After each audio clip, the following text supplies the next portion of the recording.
Welcome to the crew, as always. Adam Butler sitting over here. How are you? I'm doing good. Major Chris Reed. How are you doing? How are you? This lovely lady in the middle here, who is ready to talk about fossils. So Madam ready Nicole. to talk about fossils. Nicole, you never get to start the show. I know. I must have been on good behavior. We're giving this her lead week. off. We're going to let her lead it off I this time. like that. Because I always love her segment when she's in here because she's got cool stuff. You let the lead off. You want your lead off hitter to get on base, and Sets then the pace. the big power hitters come up behind and Larry. drive them in. What were you trying to say there, Adam? I mean, I'm saying a good leadoff hitter is It's instrumental in vital scoring for runs. setting the pace. No, what you're doing is digging the hole deeper, Adam. Might just let it. You had a great build up, and then it just kind of went off into left field there a little bit. Yeah. Now over at the museum, you guys have some good stuff coming up. We have got so much coming up. So this Friday is the last day of school for a lot of areas, and so part of that is we put together an event called Science Makers, and it's our celebration of women and minorities who are doing great things in sciences. So we have a lot of special exhibitors from industry across the state, and we've got about 500 kids coming, so that's going to be good. But we actually have room for more if you come a little later in the day. Like if you come like after 10, the activities go on until noon. So that's a great event. It's from 9 till noon this Friday. And then the next event is the next day because, why not do everything at once? Yeah, pile it all on. Yeah, that makes sense. That's our Fossil Roadshow event. Believe it or not, it is the 17th annual Fossil Roadshow. Really? So we're really excited about it. We've got exhibitors, different paleontologists, even a few archaeologists that are coming to help people identify their things that they found and to bring them into us, which is kind of great. We've got a lot of activities for the kids, too, to help them learn a little bit more about earth science.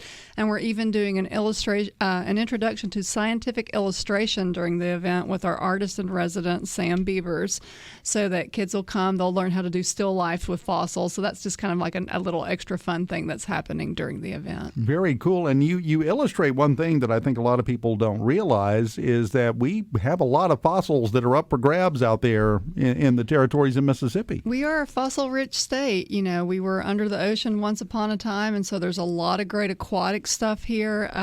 And then we have incredible plant fossils here, some good vertebrates. So, yeah, you never know what people will bring in. I've seen some interesting Pleistocene bison.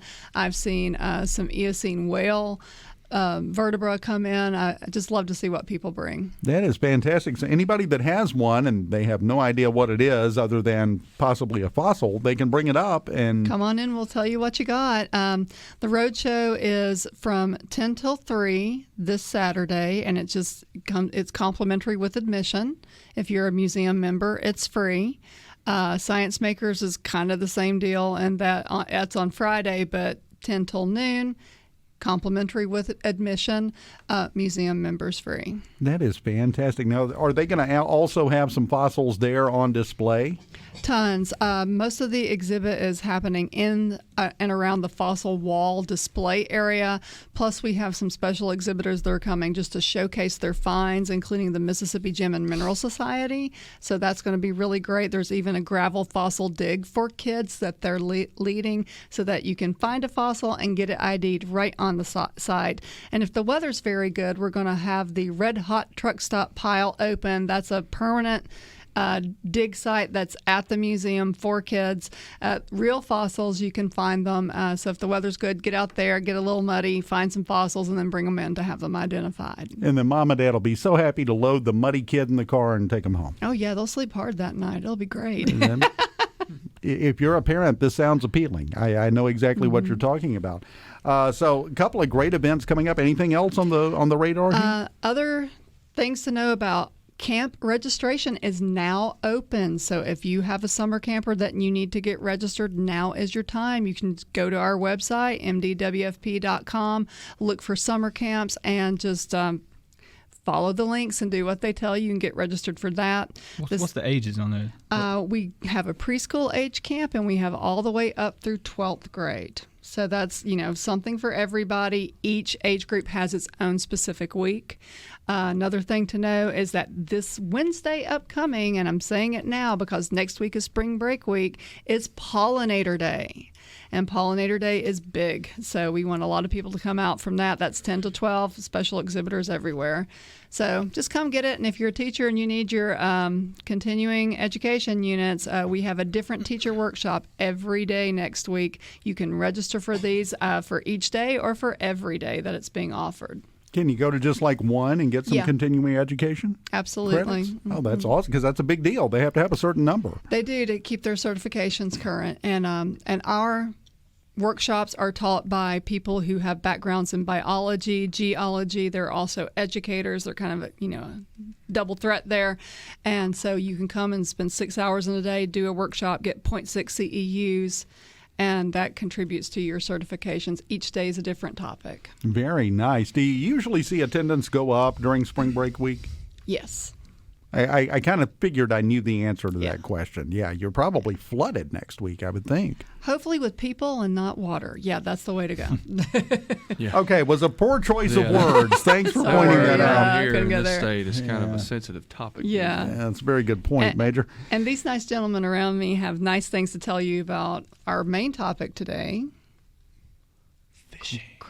Crappie? Fishing. People are, I'm sure, It's getting that time. that they are flooding. I used it again. Yeah, see? Wow. You can't hold it against me The now. local ramps, the local spillways. I'm thinking about turkeys. You're But, always thinking about turkeys, Adam. But crappie are good. 365 days a year you're thinking about turkeys. Well, What do you say? Huh? yeah, it's living the dream. That's There's not wrong. He's not alone in that. There's plenty of people. Yeah, that's what I was going to say. that think Turkey about hunters turkeys. are they're a pretty intense group. Yeah. The sure enough serious ones, they're thinking about it 365 days a year too. Just as an example, going right into our subject for today, I don't know that there is a wild crappie federation. You're right. Yeah, so There is a wild turkey federation. There is a wild turkey federation. They're good So- friends of the agency. Yeah, you know why though? Why is that? Crappie fishermen are too busy frying and eating. See, we're talking. Larry's back there sitting, and he can't defend himself. They have He's gonna- crappie clubs though. They have fish fries when they have meetings. Nicole just tagged out. She's done. She talked about the fossils and got me She's all brought in the excited, and then cleanup she there. left. Yeah, I see what's happening. The here. man. That's okay. Larry's coming in. Larry, did you bring any samples? No, I did not. That's a show, folks. That Good would have night, been a good everybody. idea. Well, it never entered my mind. But if we want to really get serious about it, crappie, turkey, let's just talk about how many crappie anglers there are in the state, how many turkey hunters there are. How many crappie anglers are there in the state? That's A good big number. That's not a real number though. That's just a big number. Okay. It's a Well, Adam could say big his number. is bigger. That's a big number. I thought you were going to say which tastes better on the table fare. Ooh, that's tough. Now look, That's a toss. Crappie. that could be today's poll. Yeah. Oh, I like that. You know, Poll us, let us online know. poll for Fried social crappie media, or fried turkey nuggets. and it's got to be wild turkey. Yeah, of course. Yes. Yeah, I'm still I'm not going sure with about crappie, but I'm biased on this Man, entire I subject don't know today, which way guys. I would go. I'm Yeah, still it probably biased. depends on the day. You just what you're in the mood for. You can't really go wrong with either. And I'll agree with that. I love me some turkey, but you're gonna. I got a history with crappie. We have days in the past. We have a history. I heard Macomb as I was driving in, and Percy Quinn. Where did you crappie fish? A lot of Percy Quinn, Lake Mary. Sure. Went all over Lake Mary Crawford, all over the place. Okay. A lot of choices down that way. Basically, if there was a body of water, we crappie fished in it at some point. Now, did you call them crappie or did you call them white perch? White perch. Thank you. There you go. We I call didn't them know white what I perch. didn't know what a crappie was. Yeah. For a long time, we grew up there were white perch. Why'd you change it, Pew? I didn't change it, Major.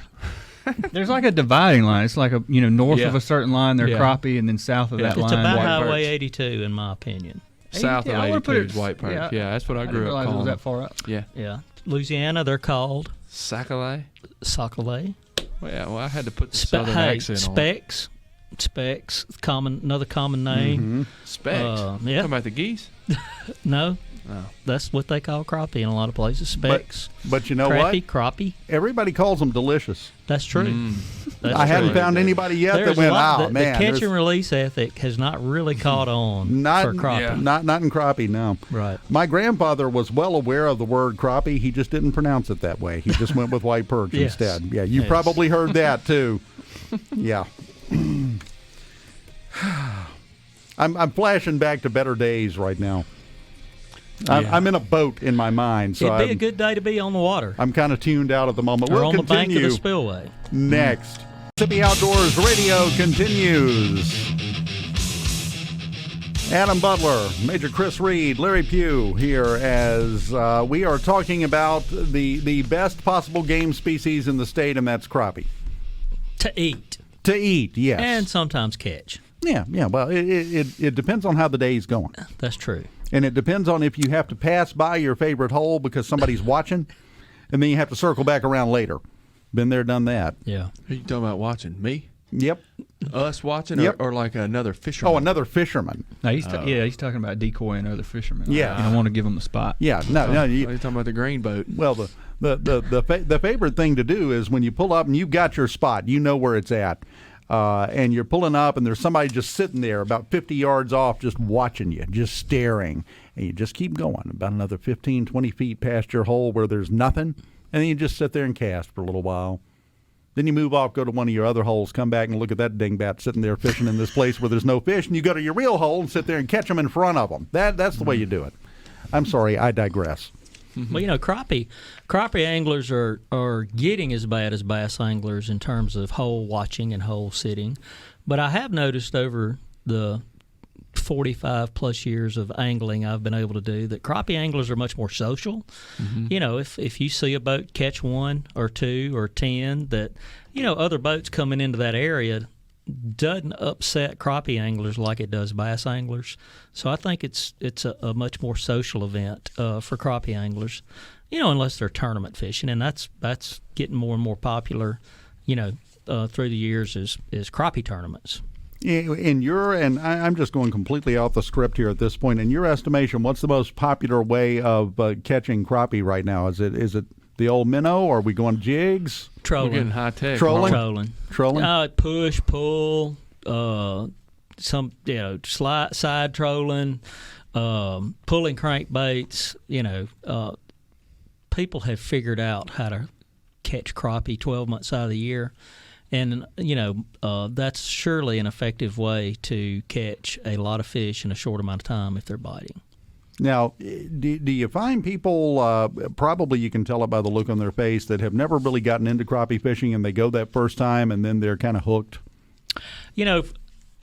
For me, I think it doesn't matter what you're fishing for.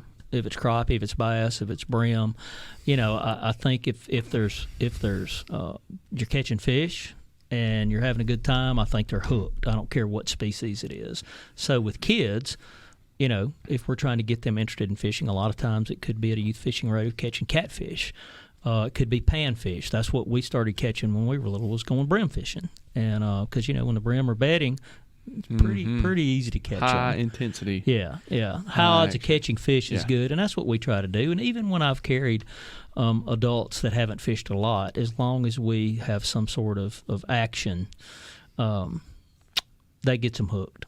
Yeah, and that makes sense, even though those fillets are awfully small on the brim. Now, fishing forecast, because, of course, we've got some things that are affecting it, of course, with the flooding up in the Delta, some of the other flooding that we've had. What are we looking at for this fishing season?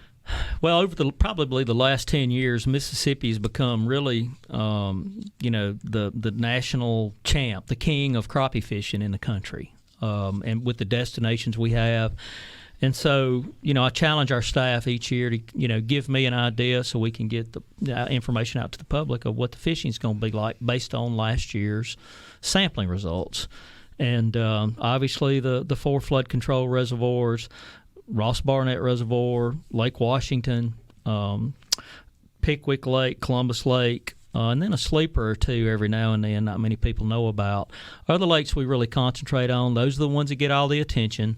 We're already getting reports from Lake Washington. The fish haven't moved up yet, but they're staging in about 5 to 6 feet of water. Same thing on the flood control reservoirs. These fish are ready to go. They're ready to move up. Ross Barnett, same kind of thing. If you've driven over the dam in the last week or last 5 days and seen the spillway, that there's a reason that it's crowded, and they're having really good luck catching a lot of crappie right now. So, we're at what I call pre-spawn, where those fish are staged, they're fat, they're ready to get up and do their thing in the shallow water, and now's the time to be out there. Fantastic. You're giving me an itch in the palm of my hand, Larry. Well, I mentioned the 4 flood control reservoirs. High water's really helped us the last couple of years. I know it hadn't been good in other parts of the state, but high water during the spring allows those fish to have a good high reproductive success, and also protects them a little bit better than when the water's down. Makes them a little harder to catch. As I mentioned earlier, not many people throw back crappie once they're caught. So, up there we've got a 12-inch minimum.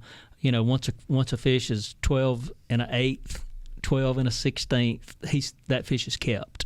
They don't throw it back and go, oh, it's not big enough. So still high harvest rates on crappie no matter where you're at.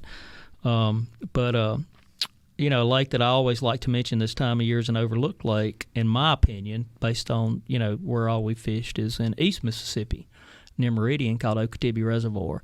Some of the best, days I've had crappie fishing in the last few years have been on Okeechobee. And why you're not going to see the size that you're going to see at those flood control reservoirs, at Eagle Lake, at Lake Washington.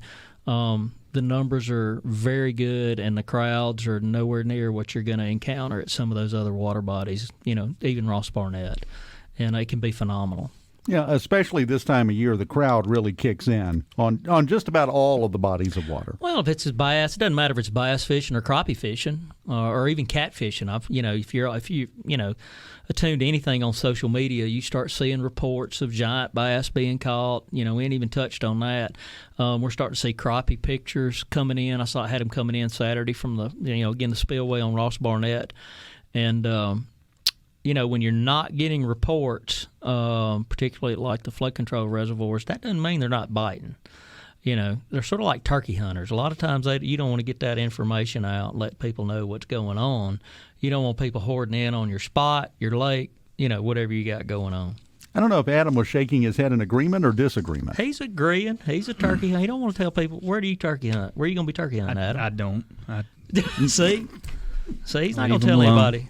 Yeah. If I accidentally show up near where he's turkey hunting, just maybe looking at a place to fish, he starts texting me, "Get out of there, man! Get out! You don't need to be anywhere near You're there." telling too much information right now.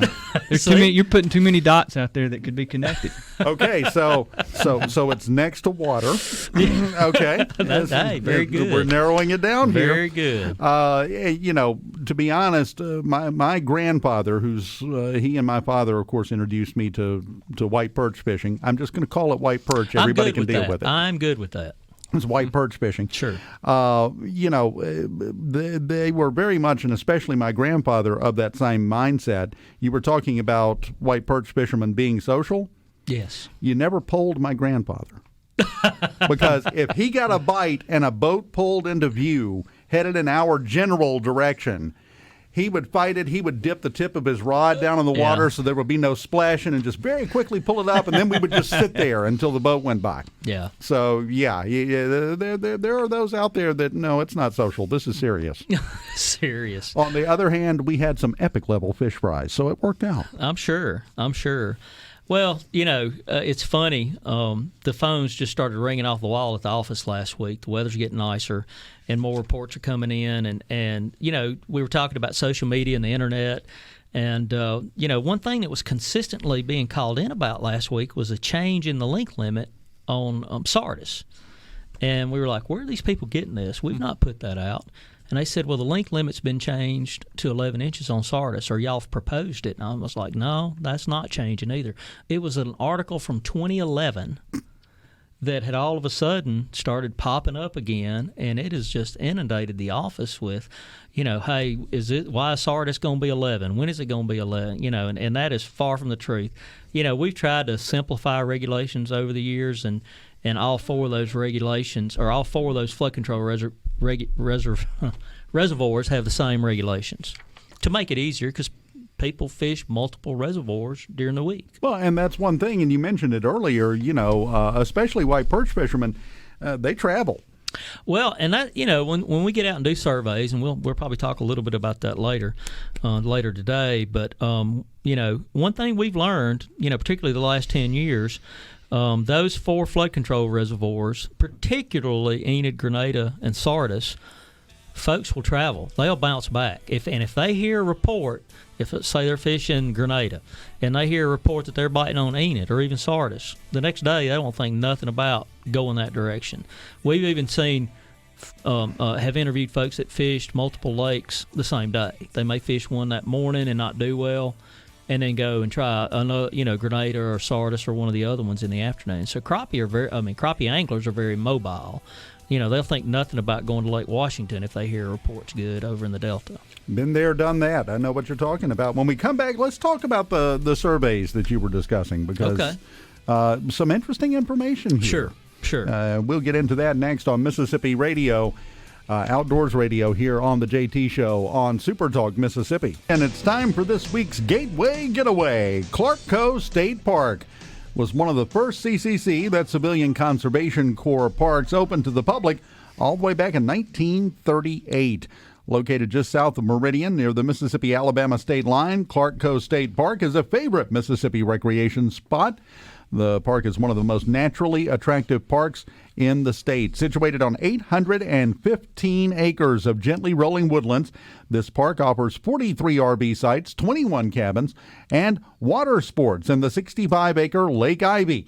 They have picnic pavilions, a playground, a 2.5-mile nature trail, disc golf, and a seasonal splash pad. And you can make your reservations right now. You can go to mdwfp.com or call 1-800-467-2757, or you can call the park itself at 601-776-6651. And don't forget, you can purchase an annual park permit for $50 that will give you access to all of the state parks for a year. This week's Gateway Getaway, Clark Cove State Park in Quitman, Mississippi, just south of Meridian.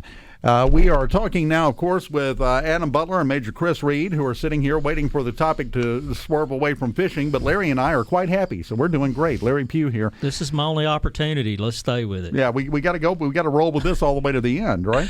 Turkeys are be right around the corner. Yes. Next week is the turkey show. This week, next 3 weeks, I'm sure. Well, you got to give it its full 4 or due. 5. Yeah. Then we'll get you back Till in here May. for fishing again. We just try to do what the people out there listening want to hear. We just try That to cater hurts. to their ears. Yeah. It doesn't help the producer over here is an avid turkey hunter and a turkey Mississippi is a biologist. turkey state. I agree. We're known. I agree. I wish The a lot country more. I wish everybody was see where we went with this. almost had the wild turkey as the national bird. Like we're a country But it's founded not. on But it's the turkey. not. What's the national fish? It's probably a catfish. I would like to Ooh. nominate a crappie. Let's It's not nominate even- the white perch. It's not even the state fish of Mississippi, unfortunately. What is the state fish? Yeah, Largemouth bass. really. Interesting. Yes. We got to change that. Well, We've I don't got- know. You had Bill Kincaid in here earlier. We've got until tomorrow night for the committee deadline. There's still time to push something through, right? We got to work on Get to this. writing, He would Peter. probably agree with that. Now, you were talking before the break about surveys that you guys did, and you do it every year of white perch fishermen around the state, and this is a big deal in the state of Mississippi, isn't it? Crappie fishing back in 2008, we did an economic survey. How important was the crappie fishing on Grenada and Sardis? And even in 2008, where we hired a bunch of economists that what they're doing with all these dollars and how they expand everything. I mean, you're still talking about $24 million at Sardis and about $12 million at Grenada. I would roughly say that's almost doubled and probably even flip-flopped with Grenada's increase in the number of national tournaments that come now. I can tell you on average, the average crappie party back then was spending $100 to $150 a trip, depending on how far they came. That's gas, bait, lodging if they were staying, that kind of thing. So we spend a lot of time gathering data because those anglers out there are looking to us to say, why are you doing this? Why do we need this regulation? And we want to have those data to be able to make our case. I want to make sure we're clear here. What you're saying is that crappie fishing, white perch fishing, probably bringing somewhere between $50 and $100 million into the state economy every year. Well, just on those two lakes. Just in those areas. Just in those two lakes, not counting the rest of the state. 12 years ago was what? 35 million? The total economic impact from just those two lakes 12 years ago. So it's grown exponentially in the last 12 years. I can't imagine what those numbers are now. What year did y'all implement? We implement as an agency the pole per boat. That's a good question. And Major. I wasn't trying to throw you. No, you're not. I just didn't know if you knew that off the top of your head. It was around that time. Correct? Yeah, because we've changed the bag limits. We were doing research looking at number of poles, how many people trolling, and it probably was about that was right there on the cusp of where it just kind of blew up and became. I mean, I was watching TV a few months ago, just a random show. Like, we're in Grenada Lake in Mississippi. These guys, I don't know where they're from. They weren't from around here. I can tell you that just by listening to them talk. But go to YouTube. Yeah, I mean, it's amazing. And it's taking off. Grenada is obviously the top choice. You were talking about the survey, and we surveyed fishing license holders last year with our help from our conservation officers and our biologists. And we contacted about 17,000 anglers all over the state. And just on those flood control reservoirs alone, I found it amazing that 40 of our 82 counties fished Grenada. Wow. 40 of the 82 counties in Mississippi came to Grenada to crappie fish. And so I said, well, heck, Barnett's, pretty popular. So I looked at Barnett, and 32 came to Barnett. That was surprising because Barnett doesn't get the notoriety that a Grenada gets. But still, 32 different counties from the state of Mississippi fish Barnett. And when you start talking about different states, this number blew my mind, by the way. I thought it would have been higher, but we know, and the number we're talking about is when you look at non-residents that come to the state to fish Grenada, Sardis, and Enid and Arca Butler, the Arca slabs, the flood control reservoirs, 42 of the 50 states came to fish those 4 reservoirs last year. 42 states came to fish those lakes? Of the 50 states came to fish those reservoirs. Well, you could pretty much probably say 42 out of 48. Because I wouldn't imagine people are going to drive from Hawaii or Alaska to fish. That would be incorrect, Major. Well, there we go. All I can tell you is I've got a picture of a truck and trailer from Grenada that has Alaska license plate. Well, I kid you not. Yeah, could be some kind of prank. I'm going to go out on a limb and say he came down here to get away from the snow, and he just happened to go fishing. I don't think he drove from Alaska to go fishing. Probably not. He's down here to turkey hunting before the season started. He just crappie fish. I was waiting for turkey hunting to come. How many states come to Mississippi to turkey hunt, Adam? I don't know. I'm curious now. I'm going to have to look up that name. Gonna have to find out. Yeah. That's a lot of states. And we get a lot of pressure, a lot of inquiries from our residents, that crappie anglers that really don't feel like we should be as welcoming to our non-resident anglers. Okay, so you did survey my grandfather. Okay. And but when you start talking about millions, $28 million, $15 million, that's not just, us gas, lodging, the restaurants, staying at our state parks. It's big business. And I always counter with, we have the most regulated crappie fisheries in the country. I was at a meeting last week. Other fisheries directors are going, I can't believe y'all regulate the crappie fishery like you do. And I was like, we have to. There's more pressure on our crappie lakes, the big ones, the 4 flood control, Barnett, Lake Washington, than anywhere else. So we've got to protect those fish. Well, we'd be fished out in one season. Well, some people think we're fished out as it is, but my dad, when I grew up crappie fishing, you could catch 50. We'd go to Eagle Lake, you could catch 50 per person. And that's the way it was on the flood control reservoirs. And then we dropped it to 30 statewide. And then we dropped it to 20 on the flood control reservoirs. Now we're at 15 per person. I never would have dreamed crappie anglers would have been satisfied with being able to catch 15 crappie per person. Well, when they're 3 pounds apiece, well, that's the equivalent of catching 30. That's the mentality. That's the mentality. When you can cut your fillets in half. And, the anglers have been very supportive in terms of the regulations that we've put in place. For the most part, they've been supportive. So, we take those regulations very seriously.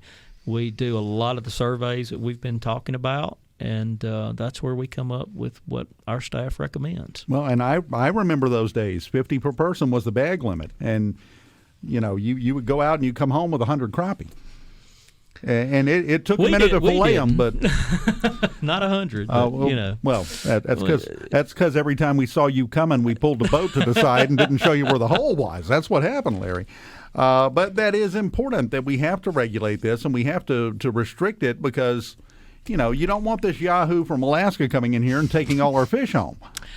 I've heard that statement before. We don't want this yahoo from you name the state outside of Mississippi coming to catch all our fish. We hear that quite frequently. Trust me. But that's why you have the limits. We've got length limits. We've got a boat limit. We've got an individual creel limit, pole limit. I'm telling you, we are doing everything we can to make sure those fisheries stay as good as they can. And luckily, despite all the pressure, our data look good or even look better than they did in 2018. 19 was better than 18. And so I'm looking for the next couple of years with these high water springs we're having on the flood control reservoirs to be phenomenal. We are talking about crappie fishing, or if you're cultured, white perch fishing. And we will continue that here on Mississippi Outdoors Radio next.